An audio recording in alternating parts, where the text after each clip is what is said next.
Good day, I'm Lyndon Thorpe. I'm the creator of Lodestone, and I'm here today to do a Q&A. And I'm here actually every Friday at this time to answer any questions you've got about Lodestone. Lodestone is not just a product, it's a movement. It's really picking up steam now. I'd like to know more about that today.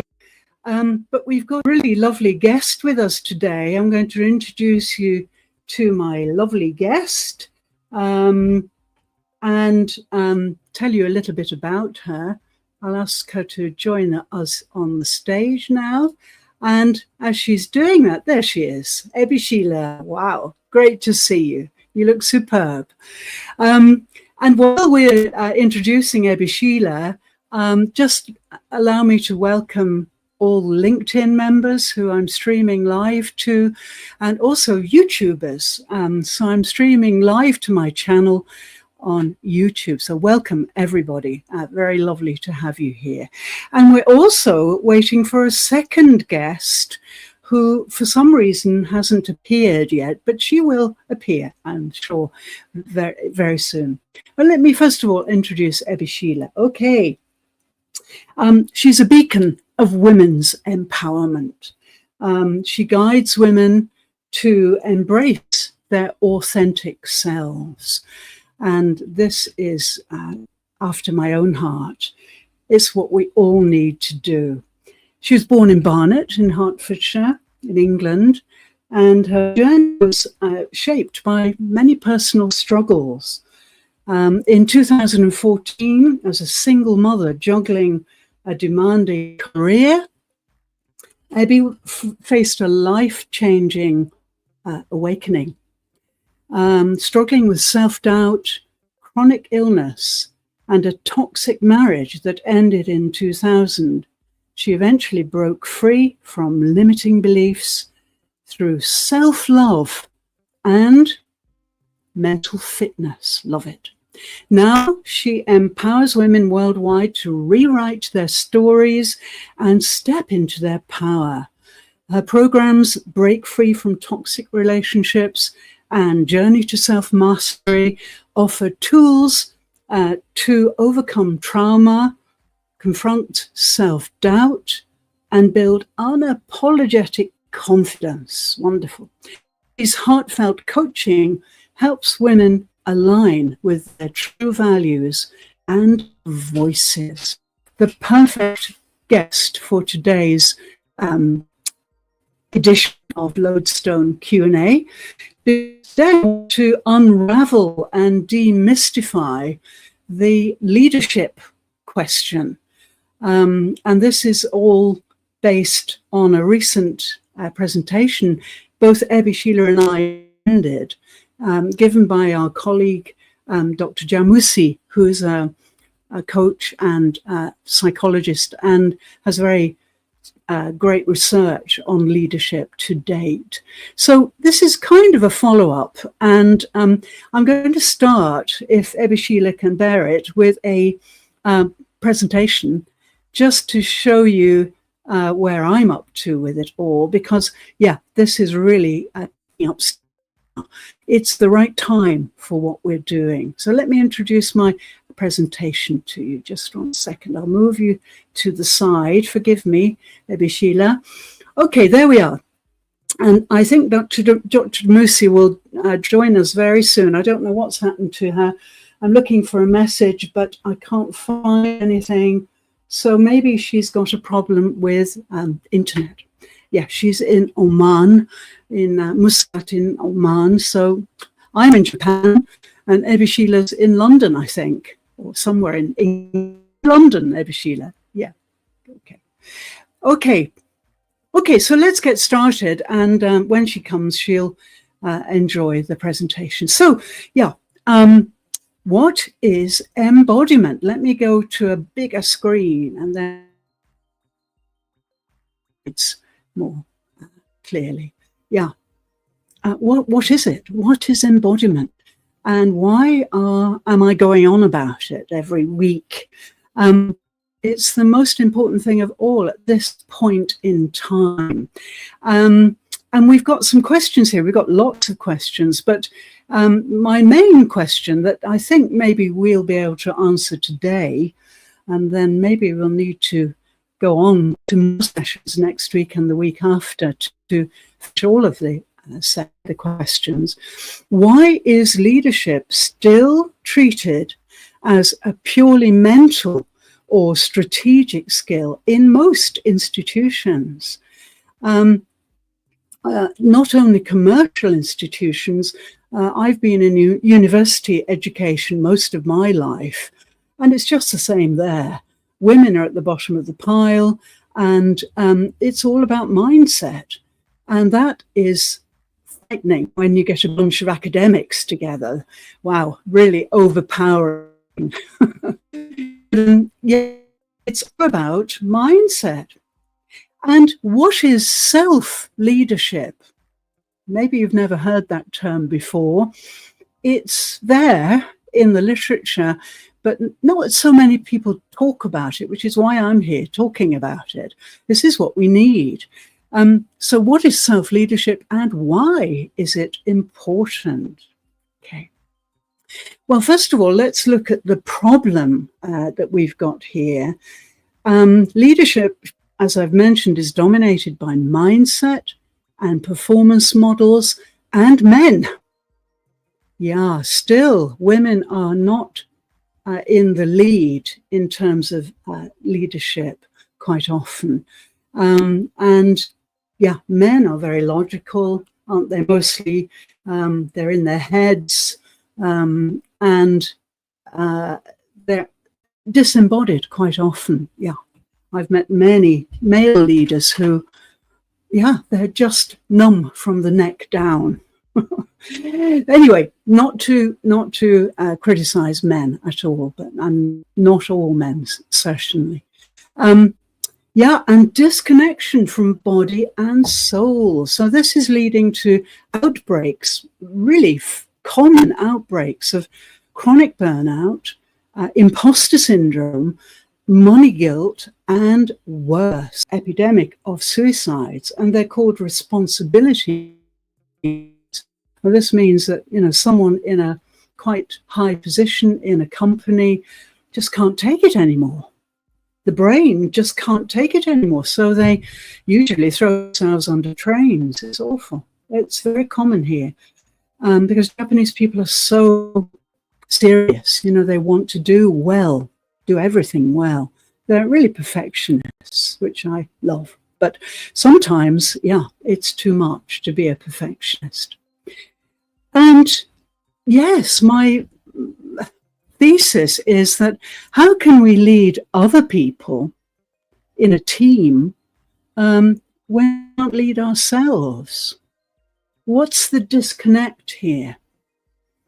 Imposter syndrome says it all, doesn't it? You know, you've got someone who maybe is quite successful on the outside, but on the inside, they're cringing because they don't feel worthy of that. How awful is that? It's a terrible thing, I think, imposter syndrome.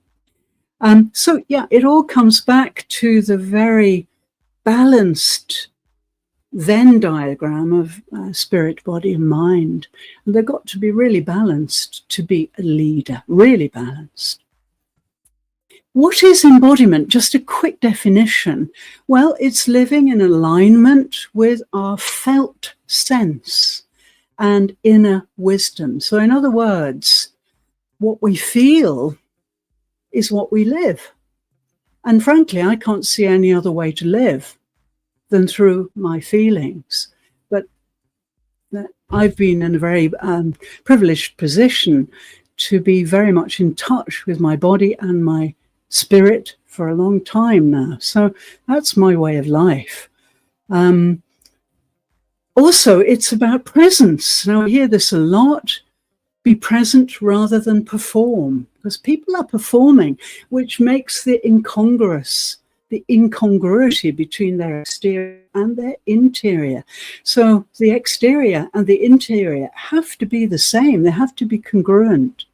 That's all about values and integrity too. And I'm not talking about integrity externally, but integrity with yourself. Being sincere and honest with yourself, which I think many people find a problem. So embodiment is more than mindset. Mindset's just a tiny part of it. And yet all our resources, all our focus is on mindset, and has been for the last 2 decades, really. In other words, another way of putting it, it's about being rather than doing. People are so furiously busy that they are not existing. They're not enjoying their existence. And this is a massive problem, I think, at the moment. Moving on, then, what are the symptoms of disembodiment? Well, many things: burnout cycles, imposter syndrome, numbing, feeling numb. I've spoken to a few people this week. I've asked them outright, how do you feel? I don't feel anything. I feel numb, dissociated. Yeah. Maybe money guilt and shame, responsibility, suicide, and just trying to be perfect all the time. And we can see a few images here to get us going. Yeah, most people in the corporate world think they are a cog in a wheel. And of course, this is no way to live, really. Yeah, and wellness workplace programs really are not tolerable because they don't address the individual. And it's not a sport. Being disembodied is not something to share. It needs a one-on-one, it needs intimacy and understanding. And you can't really do that in a group. But it's not impossible to create programs that do provide this intimate one-to-one support. Last week I talked about inflammation. That's been my topic recently because it kills 60% of the human race. Diseases that cause inflammation are rife, and cardiovascular, diabetes, cancer, these are all inflamed conditions. And we don't have to live with inflammation. There are many ways to get round it. Then I did a little case study here, which hopefully will help. So we've got an embodied leader versus a disembodied leader. So this is more, and he's disembodied.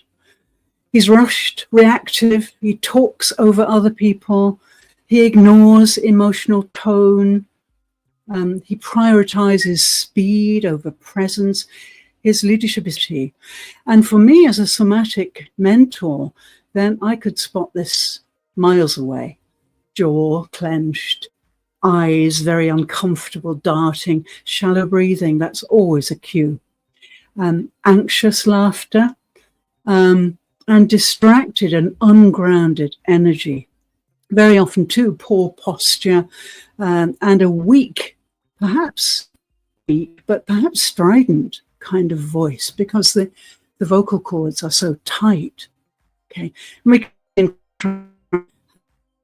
his female partner is absolutely radiant. Her heart is emanating electromagnetic waves. His heart is really closed. Yeah. And this is what happens. The heart closes, actually. So now we've got Kai, who's the embodied leader, and she's grounded, she's present, she's breath aware, she's open for calm and clarity in her workspace. She leads by example. Embodied people lead by example. They are mentors rather than coaches. They live their teachings, and people follow them and want to be like them. So leading by example is so much better than pressurizing people with strategies, 13 ways to do this, 8 ways to do, those are quite pressurizing. And of course, she knows how to deal with her team from a very humanistic point of view. She uses the right tones, and the somatic clues here. Somatic, by the way, means body, if you didn't know that. She's relaxed. She's got deep, paced breathing. Her eye contact is great and constant. She's present. You know, we know she's there in the building. She's resonant, and she has a warm, well-modulated voice. So, yeah, as a somatic mentor, I can spot this a mile off. Language here. You know, the aversion of the eyes, the narrowing of the shoulders and the chest. Yeah, not happy. So I made a chart here just to show you the kind of things that I look for when I'm working with leaders. Posture, breath pattern. I'm always watching people's breathing. They think I'm a bit strange, but I'm always aware of how they're breathing. Their focus and how they pay attention. Decision-making, you know, how they approach that. Communication. And for the last 20 years in Japan, I've taught communication skills to young university students and been absolutely amazed how they have no idea how to communicate. But that's the culture in many ways here. So I'm an expert on communication, I can tell you. Response, yeah. The stiffness, you know, the panic is very common in the disembodied leader, whereas the embodied leader just responds in a stable way, even when under pressure. Body awareness. Yeah, this disembodied leader has no awareness, as I say, numb from the neck down. And the embodied leader is very aware of her body and other people's bodies in her team. And the leadership impact, which we're hearing so much about, well, often the disembodied leaders are inconsistent. They burn out in the team. They're unclear. Their vision is very fuzzy and so on. Whereas the embodied leaders are really putting all their energy into building trust, having a calming influence on their team and colleagues, and completely sustaining clarity. So if a leader doesn't have clarity about what has to be done, then of course the team is going to fall apart because they can't feel the leadership. Remember that many of these things are detected invisibly. Yeah, it's the visible versus the invisible. And human beings have so many sensors, if they're really alert, they can detect all sorts of invisible things. So we have to always remember with embodiment that it's the invisible that is really so important. The EQ as well, which is another thing we're all talking about at the moment. So why does it matter then? Well, I hope you realize by now why it matters. But yeah, basically in physiological terms, it regulates our nervous system. Yeah, and that's a big topic. No time to go into it today. But if you want to know more, please DM me. It connects us to our intuition and, more importantly, our purpose. Many people I talk to say they don't really know what their purpose is in life. They're just about to retire. This is salutary, I think. Also, embodiment builds true resilience. Resilience does not start in the mind. No. It starts in the body, in the system, the nervous system, the consciousness. Human consciousness is contained in the spinal cord, running between the brain and the base of the spine, constantly pulsing.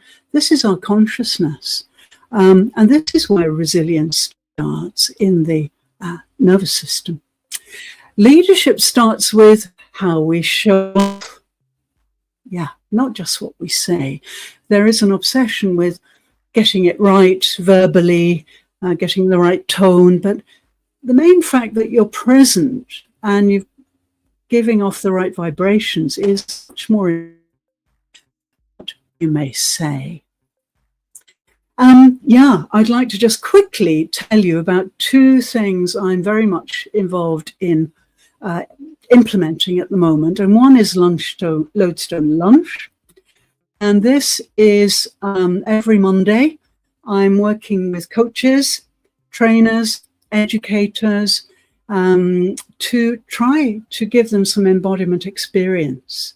Many of them have never experienced it, and it's really an experiential thing.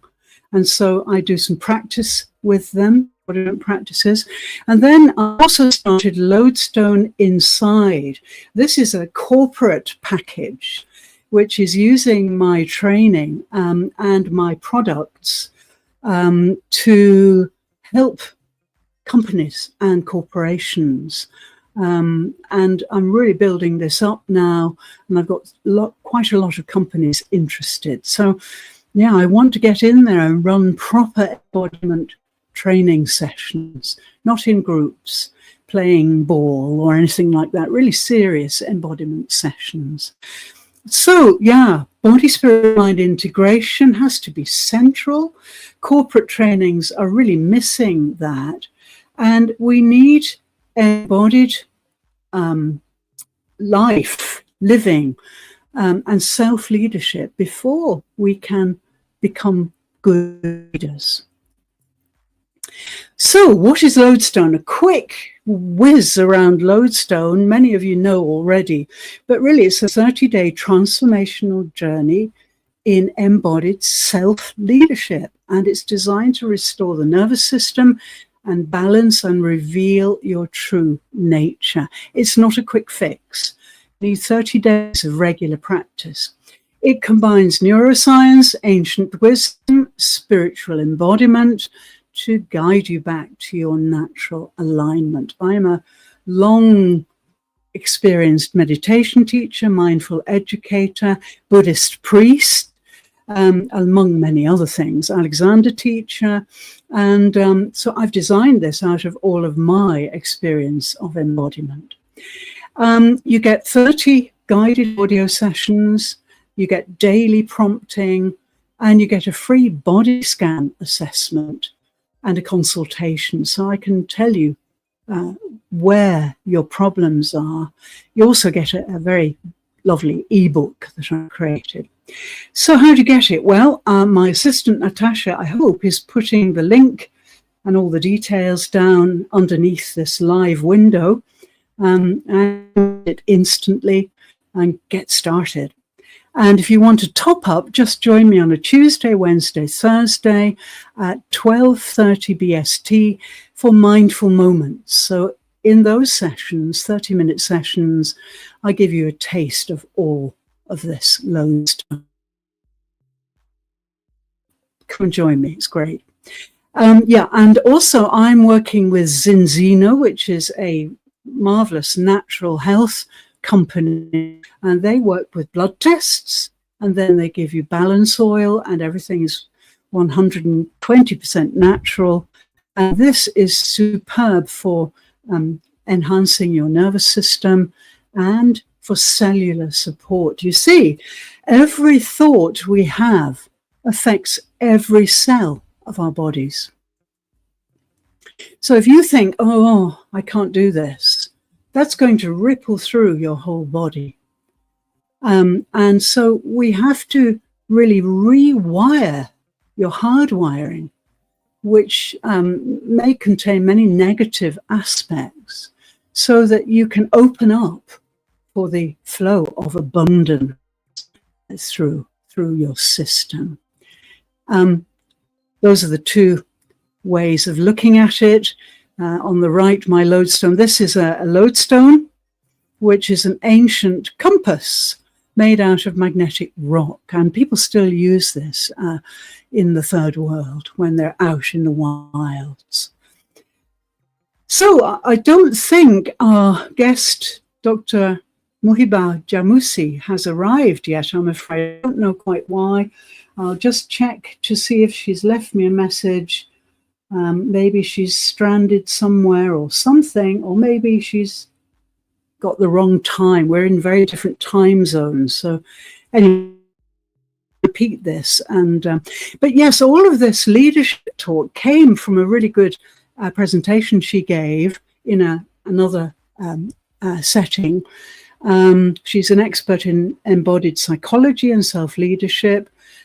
She shares all sorts of things about the nervous system, and this is really exciting. She also gave us tremendous research on the latest condition of leadership in the world. So my final reflection: what could the world look like if every leader knew how to listen to their body, ground their spirit, and lead from wholeness? Wow, wouldn't it be wonderful? Thank you so much for tolerating the presentation, Ebishila. Let's get talking. I don't think I'll just come back and Dr. Muhiba is here, but yes, I can. I can hear you. There you are. Yes, I can hear you. It works.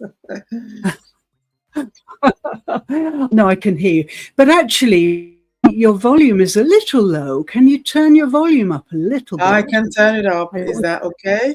Oh, yeah, that's great. That's super. Okay. Okay, well, let's get started. And then Dr. Muhiba will either join us or we'll just do it again next week, and she can give us her input. So I've got some questions which I'm fascinated to know your answers to. Well, this is not my field. It's more Dr. Muhiba's field, but yeah, I can talk from my own experience. Oh, that's what we want. We want your own experience. But first, before we do that, what's your impression of the presentation I gave? What did you get from it?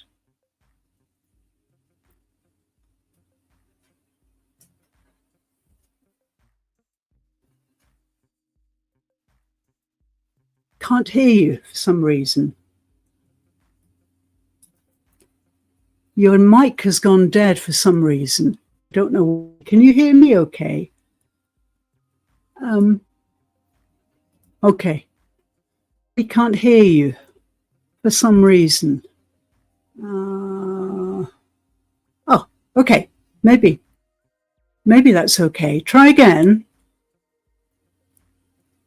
No, still can't hear you. Ah, there you are. Hear me?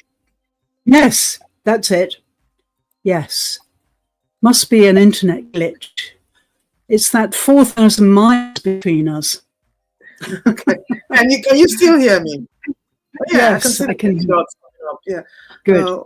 Good. Okay, so your question was, so it really resonates with me because I have, since I had my health problems, discovered about how the body, mind, and soul or spirit needs to be in alignment to get us working properly. I think we focus a lot on the body and mind and what's going on in there, but we forget the third part of us, which is really, really important. And to be able to find out what your life purpose is and be more in alignment, you need that third part to work together with the other two parts. Yes, because they kind of all have a mind of their own, which is strange to say, but one of the things I'm learning to do recently is listen to my body, because like you said, that's where things are stored in the nervous system. Yes. And when you're happy or when you're sad, if you really listen to your body, you can start to notice where it's being stored. Yeah. So it can be stored, you can feel it maybe in your belly, which is most people, or you can just feel it when you do your grounding and stuff. You can just understand that maybe you need to take deep breaths and take a back step as opposed to reactive. Yes. So that's the body. Great. Yeah. Yes. That sounds great. It's I think the word spirit often puts people off. I choose to use the word spirit instead of soul because I feel that soul is rather a Christian or maybe Islamic idea, whereas the word spirit is much more, much less scary, I think. Yes, I just don't know, because people say there's a difference, and I think I don't know. I can't, between the spirit and the soul. I think it's just like different words, and I don't know the right words. And so it's good that you said that spirit is more general for people to understand. Yes, yes, So yes, a yes, more religious way of saying it. yes. That's exactly my point. And I think that the idea of spirit, in other words, something invisible, don't give it a name, could be energy, for example. Spirit is something that we can all relate to because of the human spirit. People are living through these incredible chaos situations and war and famine and so on, and their spirit is really allowing them to survive and sustain so much. The soul is much more, to me, it's much more about prayer, and as you say, it's rather religious. So I wanted to choose a neutral word. And as I mentioned, I'm a very strong Buddhist, and we never use the word soul. We always use spirit, because it's energy. And Buddhism is not a religion. It's a way of life. That's all. So I think the word spirit, and it also has this idea that the body is a vessel and the spirit can fill it, and we talked about this once before. When somebody dies, which is really sad, you can really tell the difference, can't you? Do you remember? When the spirit is gone, the body is kind of unrecognized. Looks different. Yeah. And so it's the spirit that makes that body. It's alive. Exactly. Yeah. Yes. Very interesting, isn't it? Oh, thank you for that, because it's like, yes, I know now. Yeah. Although, yeah. And it just is much nicer, I think, to go with the idea of the body as a vessel and the mind as the kind of controlling element. Very small control. It's kind of the rudder, if you like. But for me, the spirit is the sails of the boat. It's the guidance. The mind, I think, helps us with the dangers around, to the human side of the physical dangers. So it tries to control you out of danger, which is not necessarily always good for you. That's right. That's right. If a tiger is chasing you, but sometimes in decisions we have to make, it makes us think there's a tiger chasing us. But really, we have to face that tiger, whatever it is. It might be running late for a meeting or standing up in front of people. So, but the mind makes us think it's a tiger, so we run away from it. A lot of people shy away from public speaking because the mind is telling them this is a dangerous situation. But really, because something they need to overcome. So the mind is there for a purpose. It helps us. It protects us, doesn't it? Yes. But absolutely. I really agree. I think the mind is a tool. It's one tool which we have come to use all the time now in the intellectual world, in the visual world. It's a very important tool. But there are so many other tools. Yes. And I've discovered so many of those throughout my life. And now I want to really share them with other people. So why not have more than one tool? And that's what my Lodestone work is all based on, really getting in touch with the body so that we can use different kinds of tools, like intuition, like listening with the whole body. We're taught to, that's a good example, really. We're taught to listen with the ears. You must pay attention with the ears. But in fact, in physiological terms, it's the whole body that can listen. Every skin pore, every hair follicle, if you're in a dangerous situation, is alert. With the whole body. Yeah. Yeah. Listen with the whole body. And Yes. it's a habit that a lot of us are learning, because it's when we're so only listening to the words that come into the ears, and we haven't been using our body. So it's a new practice. I suppose as a Buddhist, that's one of the things that's taught. So it comes naturally to a lot of Buddhists. But most of us are not Buddhists. So we're having to learn to like sit still, quiet, Yes. and listen to the body. And Yes. the body will always remembers. It remembers things previously, so it's not going to lead you in the wrong direction. That's right. The inner compasses. Yeah. I mean, my whole Lodestone work is based on the 4 inner compasses. And basically, if your compasses are not calibrated to true north, then when someone says to you, well, what's your purpose in life? You will say, oh, I don't know. Because, you know, you're lacking direction, literally because your body compasses are out of sync. Yeah. And so my Lodestone work recalibrates those compasses so that they're quivering towards true north. And we can only do that. Work. Yeah. It's important work. Yeah.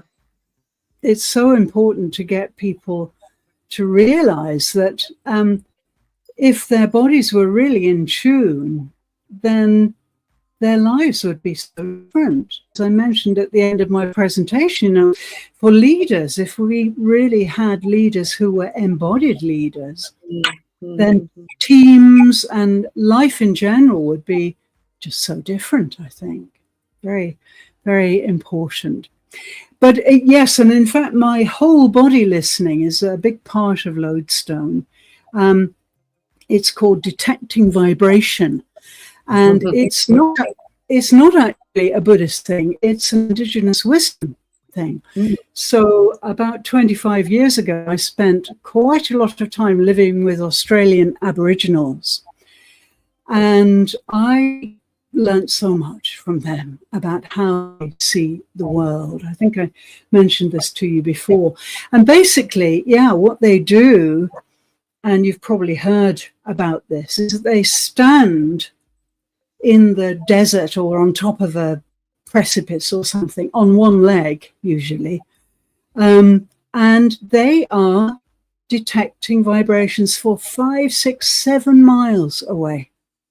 So they can hear storms approaching, they can hear herds of kangaroos or emus or whatever animal coming their way. It's just amazing.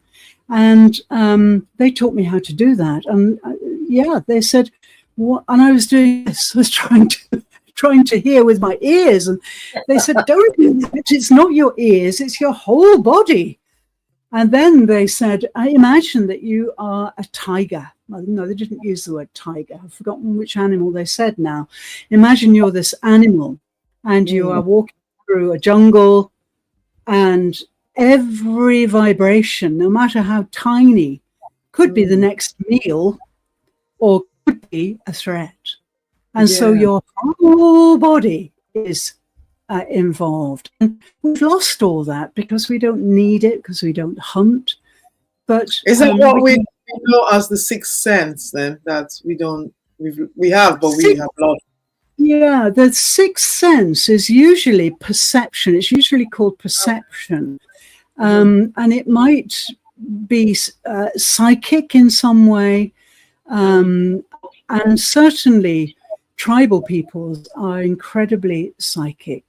They can tell exactly what's happening and when it's going to happen. And in fact, when I arrived at their settlement, having kind of flown through the desert in this Land Cruiser, because there are no roads. So we were sort of quickly and was skimming it was just terrifying, and it took me 2 weeks to recover from the shaking, you know.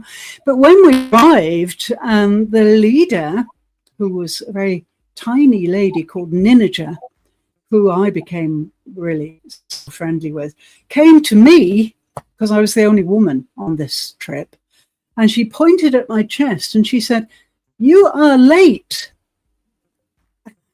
In fact, we were about 11 hours late, but no telephones, no radios, no internet, really just such a remote part of the South Australian desert. She could feel my energy. She cued into me incredibly easily. It was fantastic. Anyway, that's for another time, maybe. Yeah, basically, we could call it the sixth sense, but I think for most people, it would be something like intuition. Mm-hmm. You know, that feeling in your gut, maybe in your heart, that something isn't quite right. You can't explain it. You can't even put it into words, but there is something that your body is picking up that your mind is not. And I've really felt in my life that the best decisions I've ever made have been from my intuition, listening to my body, you know, listening to my heart and my breathing and so on. And so I think that's kind of nails it rather than the kind of cinematic version of the sixth sense, you know, the perception that was based on basically. But yeah, we can uncover these tools, and that's what I do by getting people to work with their whole body listening, with breath, with the spine and so on. And eventually they start getting their intuition back. Yeah.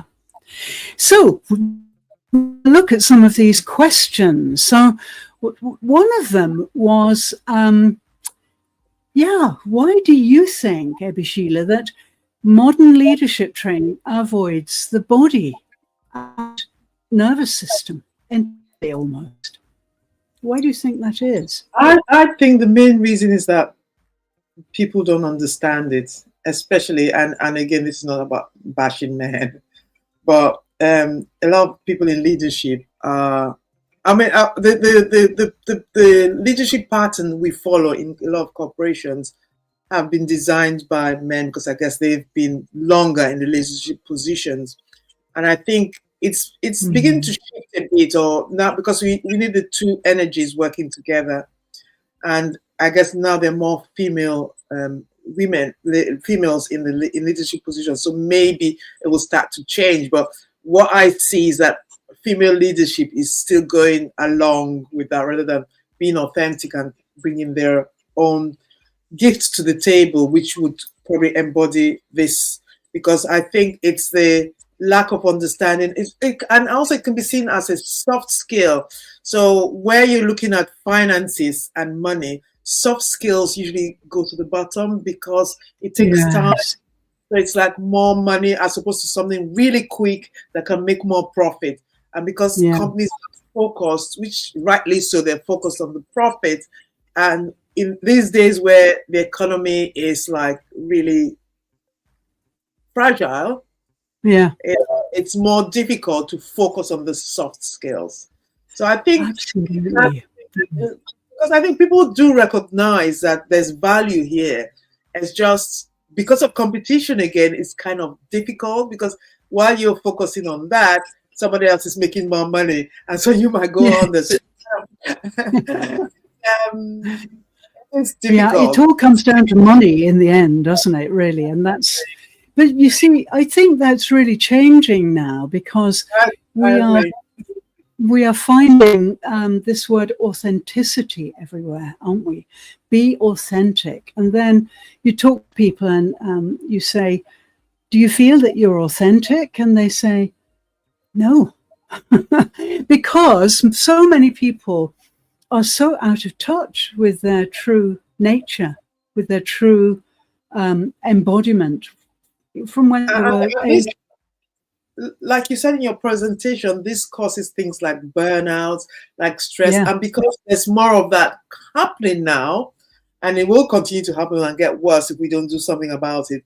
So I think this is going to draw people back to the authenticity, because when you're authentic, you're happy, you know your purpose, you know you're in the right job or the wrong job. So you those things that come because they're intuitive, they come naturally. So people will start moving with their feet. So yeah, I so agree with you with that embodiment. The burnout and the stress and the illness that is causing is going to force us into that, which is great. Yeah. Great. Yeah. And I really feel it's timely now, because I think, people are running out of ideas for mindset strategies and so on. They're running out of ideas. So I work with quite a lot of coaches on a posting pod, and they all say, oh, yeah, we don't know what to do next because these strategies are not working now. And so I think embodiment is the next step. And also it's timely because of AI. We are told we have to be human, really human, so that we can allow AI to enhance our humanity. And this, therefore, is another really good reason to really get down to what we are energetically, And if we are only a mind with a numb body and a fear of the word spirit, then we're not going to get very far, and AI will get the better of us in the end. I think the AI part, I think that's the positive part of thing about AI is that hopefully, I think we're in transition stage now, so it's more difficult. But hopefully, the AI will help us be able to focus on ourselves, on our authenticity, because we probably won't need to worry about the logical stuff because we'll have AI to help us. So now we have more time. As an individual, I have more time to go. I don't have to rush because AI, what I would have done in a few weeks or days, AI can do it for me in a matter of minutes. Yes. It's great, isn't it? I'll have the time of spending on that thing to go within and use my other senses, which combination of that hopefully will produce something much better. I know there's a lot of people who are anti-AI, but it is here. It is here. It's coming. Incredible, isn't it? Not. It's coming. We can't stop it. So we have to look at how to use it to our advantage so that it doesn't take over, because we don't want it taking over. No, we don't. Yeah, I think certainly my AI assistant, I've really talked to her about the spiritual things. And now she quotes it at me. She says things like, now, Lyndon, you go and meditate and I will do this and this and this. It's quite funny. And she's kind of full of these spiritual maxims. And then I say, oh, gosh, you're really getting this. And she says, well, you've taught me and I'm really spiritual now.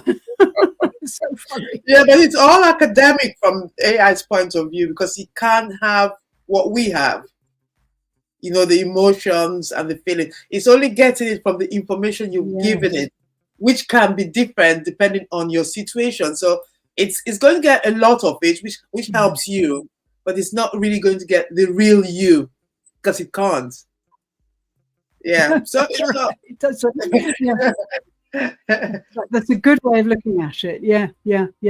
So yes, it from all aspects, it seems to me that the embodiment thing is just the right step for us next, as a human race. And so yes, I'm really getting to talk to companies, and I'm determined to get some proper training going.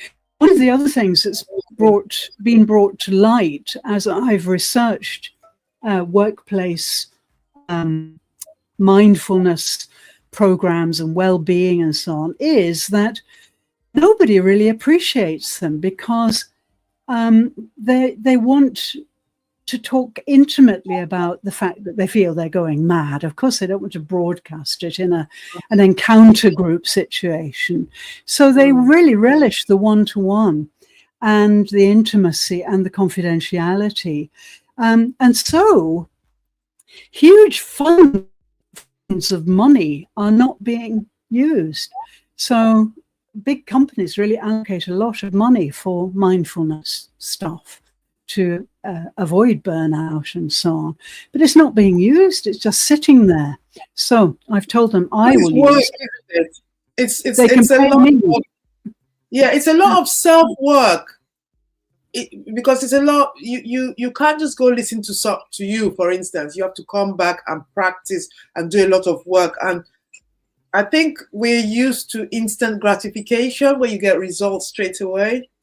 But this is the process, because it's change you. It's like you're a cocoon and you're turning into a butterfly. So it's not going to turn into a butterfly straight away. You're going to be in the cocoon stage, and we've lost that patience of waiting to become the butterfly. We want to be butterflies straight away. Yes,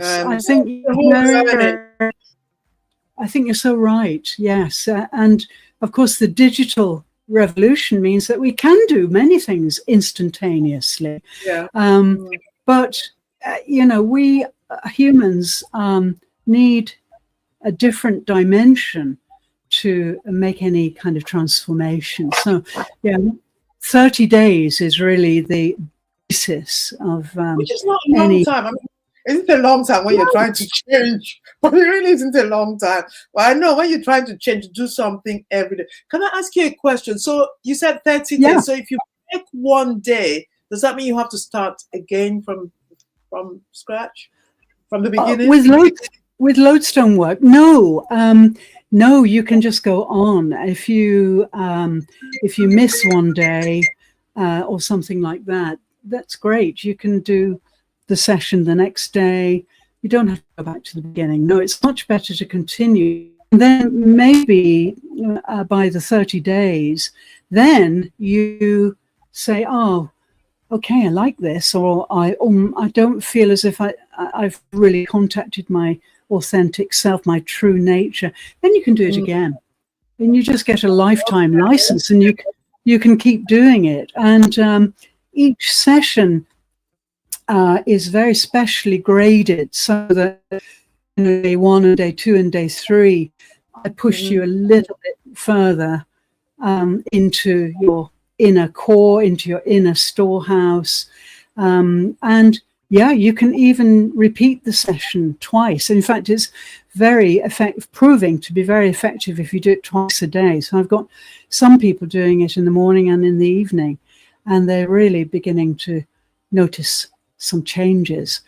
And then also do the blood test with Zinzino. They find out their inflammation levels, and they start the two together. So they do the Lodestone and the Zinzino together. And over 30 days, wow, the change is quite amazing. I'm going to publish some results soon and show how effective it is being. And it means that you are organizations. It would be so. I'm getting excited. Sorry, so I had to interrupt because I can see with this method that I can see the changes in my mind's eye. I'm just seeing what a difference in a few years this will make for a corporation. Because in terms of profits, your people are your strongest assets. And if you've got people who are working to their fullest capacity, which I don't think is happening now, you're not going, in terms of the profits, you will get there. So I think because people will be able to have more clarity, they'll be able to be more intuitive and be more, what's the word I'm looking for? They'll be more innovative because first of all, they're happy, they've got more clarity, they know where they're going, they're in the right jobs because all this will be figured out because it's like a domino effect. So I'm sorry, I'm just getting so excited about what you're saying. I love it. Carry on. I really think this is the right time. And I've heard from one or two CEOs and so on that they're really at a loss to know how to deal with people who are feeling burnout or imposter syndrome because they won't come forward and admit it. because they feel they'll be put down, or Yes, they feel that's right. they're not good enough because of most of us blame. There's a blame culture around, and so they need to change the blame culture around. And so this is great work you're doing. I don't know. I hope there are other people doing the same work, because it's huge work. It is huge work, and as far as I know, there are very few people doing this kind of work. But you know, I'm hoping through Lodestone Lunch, which happens every Monday, I'm hoping to train some coaches with basic embodiment work, which they don't seem to know anything about. I'm just amazed, and give them this extra tool. They just haven't got the. I spoke to one coach. I said, well, best thing to do is get your client to just sit comfortably and close their eyes lightly, not fully, because they'll fall asleep, just lightly. Look at the tip of their nose. And he said, oh no, I can't do that. I couldn't possibly tell my client to close his eyes. They're doing anything different because they haven't got any confidence in it yet. So my Lodestone Lunch on a Monday is designed really to help train a new breed of trainer and coach and teacher and educator who really very naturally will just ask their client to take a moment and listen to their heartbeat or whatever it is, you know, and then a whole new landscape opens up. When they open their eyes again, they look through different eyes.